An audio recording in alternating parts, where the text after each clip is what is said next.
Pre conceptional counselling అని చెప్తున్నాం ఇప్పుడు. సో ఈవెన్ బిఫోర్ కన్సీవింగే ఇవన్నీ కూడా మనం చెప్పాలా. కానీ ఈ బ్రెస్ట్ ఫీడింగ్కి మాత్రం కొంతమంది వస్తారు, ముందుగానే వచ్చి అడుగుతారనమాట, నాకు ఫస్ట్ బేబీకి నేను పాలు ఇవ్వలేదండి, ఈ బేబీకి నేను పాలు ఇవ్వాలనుకుంటున్నాను అని అంటారు. సో వాళ్ళకి ప్లస్ ప్రతి వారికి కూడా ఈ బ్రెస్ట్ ఫీడింగ్కి ఒక క్లాసు, ఒక అవగాహన సెషన్ మనం తప్పకుండా తీసుకోవాలి. ఎందుకంటే ముందులాగా లేదు కదండి, కంటిన్యూయేషన్ లేదు. ముందైతే ఏమున్నది, ఒక ఫ్యామిలీ అంతా కూడా జాయింట్ ఫ్యామిలీ లాగా ఉండేది. లాస్ట్ ఫ్యామిలీ మెంబర్ డెలివరీ అవుతుంటే తర్వాత ఫస్ట్ ఫ్యామిలీ మెంబర్, ఇప్పుడున్న కొత్త వచ్చిన ఫ్యామిలీ మెంబర్ డెలివరీ అవుతుంటారు వాళ్ళది. సో ఆ కంటిన్యూయేషన్ అనేది ఉండేది. ఇప్పుడు అలా లేదు కదండి. సమ్టైమ్స్ ఒక ఫ్యామిలీలో 30 సంవత్సరాల తర్వాత ఇప్పుడు ఒక బేబీ వస్తూ ఉంటుంది.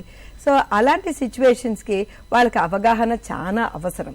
అది ఒక సెషన్ తప్పకుండా చేయాలి. అన్నిటికంటే ముఖ్యమైనది ఏంటంటే breast examination during the pregnancy. So 5th month నుంచి పాలు ఉత్పత్తి అవుతుందని చెప్పాను కదండి. 5 నెలల తర్వాత నుంచి వాళ్ళకి మనము ఒక్కసారైనా బ్రెస్ట్ ఎగ్జామినేషన్ చేసి ఇది రిట్రాక్టెడ్ నిప్పుల్స్ ఉన్నాయా, ఫ్లాట్ నిప్పుల్స్ ఉన్నాయా అని మనం చూడాలి. ఈ రిట్రాక్టెడ్ నిప్పుల్స్ అంటే నిప్పుల్స్ అనేది వెనక్కి వెళ్ళిపోతే ఆ బేబీకి పట్టుత్వం అనేది చిక్కదు కదా. అందుకోసమే ఆ టైం నుంచే మనం వాళ్ళకి ఎక్సర్సైజెస్ చూపించాలన్నమాట. బ్రెస్ట్ ఎక్సర్సైజెస్ స్నానం చేసేటప్పుడు వాళ్ళకి రివర్స్ ఎక్సర్సైజెస్, రూట్ ఎక్సర్సైజెస్ అని చెప్పి ఉంటాయన్నమాట. అవి మనం చేయవలసిన అవసరం ఉంటుంది, వాళ్ళకి చూపించాలి మనం, వాళ్ళు చేసుకుంటూ ఉంటారు. సో ఇది ప్లస్ వాళ్ళకి చెప్పాలి మనం ఇదంతా కూడా అదే early feeding, continuous feeding, demand feeding, and అన్నిటికంటే ఎక్కువ ఇంపార్టెంట్ ఏంటంటే rooming in and bedding in. So ఇప్పుడు కూడా పాశ్చాత్య దేశంలో బేబీ పుట్టిన తర్వాత వెంటనే తీసుకుపోయి నర్సరీ పెట్టేస్తారు. ఆ బేబీస్ని తల్లి దగ్గర పెట్టరు. ఎందుకంటే mother will be exhausted, baby మీద పడుకుంటుంది, ఇవన్నీ కొనుక్కొని ఎన్నో అపోహలు ఉంటాయి అన్నమాట వాళ్ళకి. సో అలా కాకుండా rooming in, baby and mother ఒకటే రూమ్లో ఉండడం. ఇప్పుడు ఇంకా అన్నమాట క్రేడల్ కూడా కాదు, బెడ్డింగ్ ఇన్, తల్లి బిడ్డ ఒకటే బెడ్ మీద ఉండడం అనేది బెడ్డింగ్ ఇన్ అంటారు.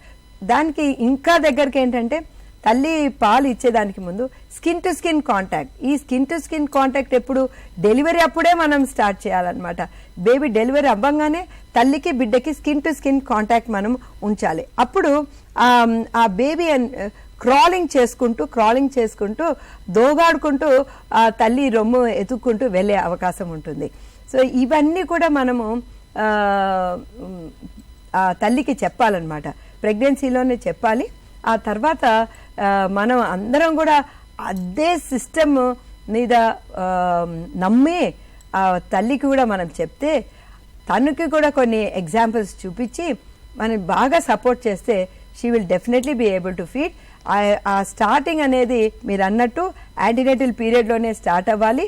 Then following after the delivery తర్వాత కూడా అది కంటిన్యూ చేయాలి.